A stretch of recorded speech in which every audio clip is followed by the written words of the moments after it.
All right, so we have a question from Bob George, who's not on the call right now. But let's just see here. I want to maybe brainstorm a tiny bit with those of you who are on the call.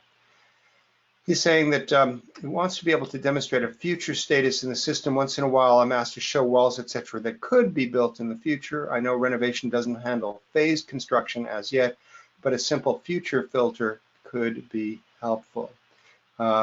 So what I'm going to suggest is, let's see if I can simulate this. All right, let's just say that this is the building as built. Let me just select these walls and let's bring up our renovation palette. And let's just say that these are existing here. And let me eyedrop this and let me go and say that we're going to add a little extension to the side and we'll get rid of the extra little piece there. And I know this would be an interior, so it would change, but let's just say, actually, let's just see. This would be an interesting exercise. So I'm going to then take this wall, which was exterior, and I'm going to split it at this point because this is going to be, maybe there's an interior partition here, or maybe there isn't, who knows, but it's not exterior anymore. So I'm going to go split it by this edge and then make this lower section wall, have it selected, and we'll change it to, say, a generic interior, something like that. Okay, so now I have an interior. Now this one is new, right? Actually what I need to do, let me back up here. So this element here, I want to say, is going to be removed and replaced with a new version of it. So to do that, I'm going to drag a copy of it over to the side. So now this is an extra copy. This one I'll designate as a demo, and this one I'll designate as a new. And now if I were to say, show me the existing plans, we're going to see this now, existing plans. It's interesting. I thought I had made these existing, but maybe I didn't. But they are selected existing plans. And, oh, that's demo. Okay, so the existing plans, all right, so this is, I don't like the way that the standard Graphisoft, what do you call it, the new template that they have in the last couple of years doesn't even give you a built-in one for existing plans. If I go to floor plans, what are we seeing? We're seeing the end result, but we don't have one that shows existing plans, just natural. So I'm going to go and modify this. I'll say that when we are doing existing plans, I don't want to override existing elements. I just want to show them just normal. And the elements to be demolished, you know, they will show as if they're there. We're not going to highlight them in this one, whereas in a demolition plan, we're going to override them. So let me just go back to the existing plans here and say, all right, so this is existing. Here's our demolition plan. We're removing this. And here's our new plan where we've got that there. And then this new plan, I'm going to say, no, this really is, this would be a generic interior wall. And I'm just going to drag it over to here. Okay, so now this is our final phase. Now he says, what about future? What if we were going to do something in the future? And let me just draw, and I'm just being totally quick and simple in terms of the type of wall, but let's just say that I'm going to draw, you know, a new section in the back, and these are new. Let me get rid of the extra little piece there. So let's just say that these three are not existing, they're new. Okay, but they don't even exist yet. Like this is future, right? So how would I do that? Well, first of all, if I go back now to the existing plan, they don't exist. If I do go to the final version, we see this, but we shouldn't see that in quite the same way. Now we can control the visibility of this in two ways. We can control it by layers and we can control it by graphic overrides. So what I'm going to do is I will create a layer here. The layer, I'll just create a new one, future, just to be arbitrary here. And we'll create a new layer combination that is future plan. And the future plan is going to have this future layer visible, but the floor plans, the normal floor plans, does not. Okay, so I've just basically created a new version that has that. So now if I say OK, having created that layer and I designate these guys as future, then they disappear. Now we do have a little bit of an issue. You can see that there's a little gap where they connected. So I would need to say that on the floor plan layer combination, and in fact for all of these, that the future one, even in addition to being hidden, I want to put it on a different intersection group. And it could be anything other than 1. I'll just do 99 just to be arbitrary. 99 isn't better or bigger, it's just different, and that's all that really counts.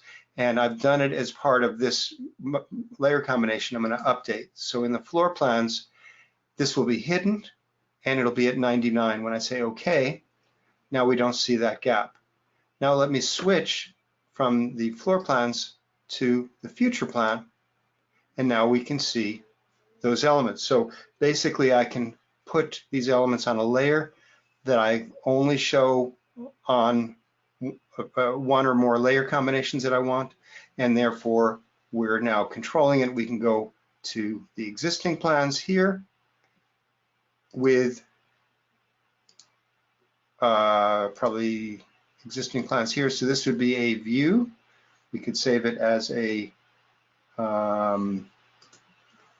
new view, and we'll say this is existing first floor here, and then I'll go manually switch this to show the floor plans, which is going to have the new stuff, and we'll change this now to floor plans here, and I'll create this. We'll create this new one, and this is going to be final. Well, no, let's say phase 1 plan there, and then I'll create one more variation where I say let's switch it to the future plan layer combination here, and we'll leave this floor plans. This is actually the final result here. It does show new things and existing to remain, and I'll create a new one here called future plan here. So now I can go between existing to phase 1 to future. And then if I wanted to show these on the phase 1 but in a different mode, then what I could do is go into the graphic overrides and say I'd like to create a new graphic override, and we'll say future dashed. Okay, so this one here is going to have a new rule that I'll create called future dashed outline here. This one is going to say that if it is right now I'm just going to say a wall, it's going to make the line type be, just say a dash dense, and the fill type maybe we'll just make this empty airspace, one of those options there. And this is future dashed outline. Will say whenever this is activated, the walls will have a different look. And this is going to be in the combination here. So this combination is what we invoke in the quick options bar, and also will be saved in our view settings. And it uses a rule here. So now I'll say OK. And we have an option here that is it made everything dashed here. Let me go and tweak that because I don't want this rule to apply to all walls. I want it to only apply to walls whose layer name contains future. So if I open this up wider, or open this up, contains future. So now it's only going to apply to certain walls, not all of them. Say OK, OK. And so now you can see that this one shows it in a different way. I'll just save this and say phase 1 plus future dashed here. So now I've got a variation like this. Here's the future plan with it filled in. Here's the phase 1 plan. And so we can go back and forth between these. So hopefully that is a good starting point for, where is our, oh, Bob, you're there. So, and I think this is your question, isn't it? There you go. So, when did you come in? 4:42. Oh, so maybe you happen to see most of what I showed. What do you think, Bob? And let me open up your line. You hear me, Eric? Yeah, your line's open. No, I walk in just as you were starting this thing. It's the best timing I've had in a long time. But no, that's exactly what I wanted to see. I knew there had to be a better way than what I was doing. So, but I appreciate your explanation. It's very clear. All right, excellent. But I did literally just moments before you started. I tuned in. So. Well, great timing. Of course, you would have seen the recording, but it's nice to have you here. Let me just talk about a couple of limitations of this approach because it's not perfect. It's just usable. All right. So the renovation stuff in general works pretty well for existing demo and new. So here's, I didn't do demo. Let's go to create a new one. Do demolition plan here. And demolition plan here. And so we'll just create this as a new one and we'll just plan. All right. All right. So one of the things is that this wall that's being removed is shown with the dashed lines. Now, in this case, it makes sense. The wall is actually being, just cut away and replaced with another type of wall. But in other cases, you might be replacing the cladding. You might be removing brick and putting some boards on it, or anything else. And so the framing of the wall doesn't change. Or you might have a roof that you're actually leaving in place, but you're extending it, or you're cutting a hole out of it. Well, the renovation filter system only allows you to say an element is either staying, or it's going, or it's coming. You can't say that part of it is staying and part of it is going. And so that's a limitation there. In this case, it's not a problem, but if you were to say, we're going to just pull off the whole facade cladding and replace it, you'd actually have to have two versions of the walls, even though you're not demoing the framed wall. You're only demoing the cladding. So that's one limitation of this. Another that I had here is the phase 1 plan. All right.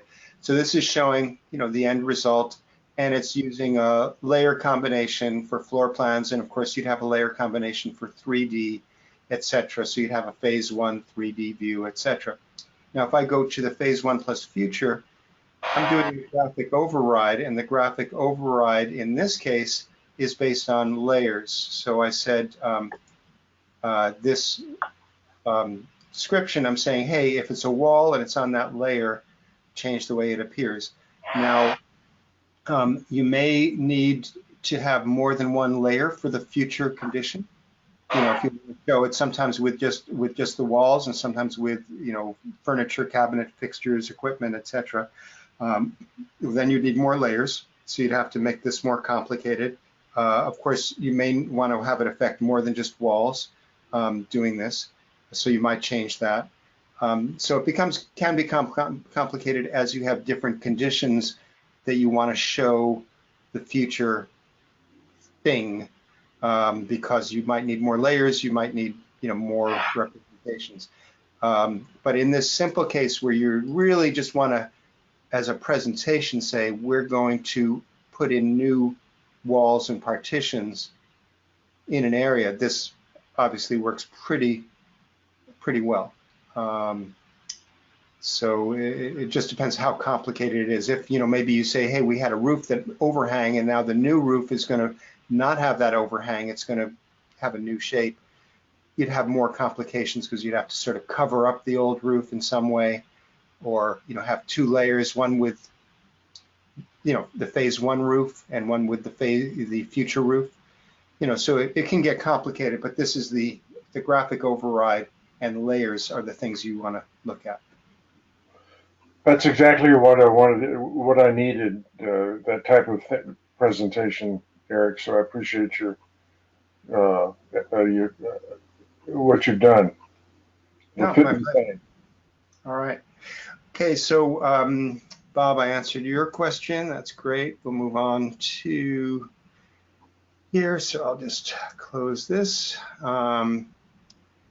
And we had, let's see, I know Ken was trying to get into Slack, but I think I'll just answer him because he wasn't around. Scott Newland wasn't on. Let's see if he's not on now, but I can answer this question. All right, so this is a minor question, but going from 20 to 22, and it hasn't checked 23. Fills in 20 could be scheduled using their surface area, and those areas could be totaled. So you were able to do gross square footage. The surface area attribute can no longer be found in the newer version. Perhaps, how would you calculate a building's overall square footage outside of outside walls, and schedule it with a total? All right, well, the short answer is that you still should be able to schedule fills with their area, and you can also do zones. Zones are, give other options. So let's just take a look in this particular little file here. So how much area do we have? If I go to the fill tool and I draw this fill, and it has a particular color, that's sort of optional, but right now it's got that color. I can say show area text, and it says it's 786 square feet there, and maybe I draw another one like here, and make this a different color here, and we'll say show area text. All right, so now we have this one and that one. Now this is sort of the quick and dirty way because you can read these off there, but if you wanted to do a schedule, go to the schedules. Let's just go to our schedules and take any element schedule here, like a finished schedule here, and having brought that up, I'll create in settings a new schedule. A new schedule, I'll just say that, let me just, so we'll say this is going to be a area schedule. It's going to be reporting on elements as opposed to components of elements like bricks, or the surfaces of elements like paint colors. So it's elements. And this new one is not going to be reporting on all types. It's going to be reporting on fills. And it's going to give us in the fields here, we're going to give us the area. And you can see there's something special for fills related to holes, but there's just a general one that you can do for area or surface area. Now, surface area may be for only 3D things, whereas area would be more general. Let's just do area here, and I'll just say OK. And we should see, yeah, we've got these two reported. Now, there's no notes about them, so in order to make them show up with some information, I'd need to select each fill and give it some information. Now, in the old days, you couldn't really add much information to fills other than the ID. And so we could call this existing here as an ID and do the same here. So ID can be up to, I think, 15 characters. New build, oops, here. So this is one way to do it. Now when I go back to the schedule, it's still only showing the numbers here, but I can go into the scheme and I can add a field and get the ID here. And this would be just the element ID.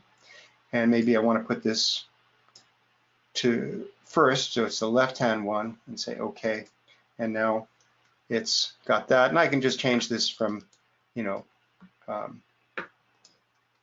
type or something like that. You don't have to use the element ID as the header. All right, so that's one thing. And of course, we can make this centered if we want there. So that's the simplest thing. And we can total this up if we want by going to the little sigma in the area, because the area is what we want to total, not the IDs. And we can just click a couple of times to get a total here. If you click again, this is going to be how many. That's a count. Keep clicking, it'll turn it off. Click again, this is going to be a sum. We say OK, and now it says this is how many square feet is total. So that's the simplest way to do it. If we did have more than one new build, let's just see how that works here. Let me just go and select this, and I'll drag a copy of it over to here. Or actually, let me eyedrop this one here and with it eyedropped. Let me just go and do this. And it's a little different area. Now I'm going to leave this just as the same designation, the same blue, just to show you that it'll do new build and it'll do these two. And of course, it's summarizing all of this. So that's an option there. Now you can merge uniform items, but merging uniform items will not do anything.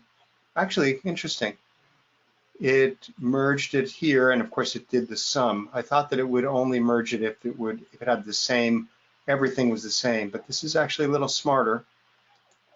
It is combining here. So this is the simplest thing with area. I think the question or confusion was he was using surface area instead of area. Let's just see if I can use surface area, just to see if that works. If I say add fields, area, we'll do surface area and say OK. And no, surface area works just fine. So I'm not sure what the issue was for him. Maybe he didn't know how to grab the area there. Let's go back to the question. Which is here. Surface area attribute can no longer be found in the newer version. Yes, it can. So I guess just then maybe the confusion isn't that it was incorrect. It was just he didn't know how to go in the scheme settings and say you wanted to add fields, and then instead of just trying to open these up and look through them, you know, and there's a lot of them here, you can literally just type in something like area, and then it'll show all the different ones that match that text name, and then you can double click on them to add them in here. So that's the answer. Now the more common way to do areas, not that this is bad, it just has some limitations. The more common way would be using the zone tool. So if you were to go in using, if we go back to the plan, and you were to place a zone in each of these areas. Zones have options for doing categories, so you can have as many categories as you want. You can, of course, give them a name, the room or area name, and you can give them numbers, and you can have them all scheduled that way. So those are some additional features that fills don't have. And you also can, of course, have a stamp which will give you the name of the zone, but also the stamp can have additional information such as the zone name and number. You can put that in. You can have finish information, etc., depending upon which zone stamp you use. So zones allow more flexibility. They do allow you to have names for rooms or areas, and they can be totaled in different ways. So zones have a lot more tool options, but the fills work perfectly well for, I think, what Scott was asking about, which was doing buildings overall square footage in there. So, and obviously you could do one overall square footage, just one fill that you listed. You could have a schedule that literally only showed the fill with a certain ID. That would be, the ID might be, total area or something like that. So the criteria of the schedule could be simplified down to just showing one thing. And then you can literally have that report placed on, your title block or your title sheet there, and it would stay current as long as you maintain that fill or the zone information. So that obviously here I'm totaling, my example, I totaled several things up, but in a simple case, you just want the total area.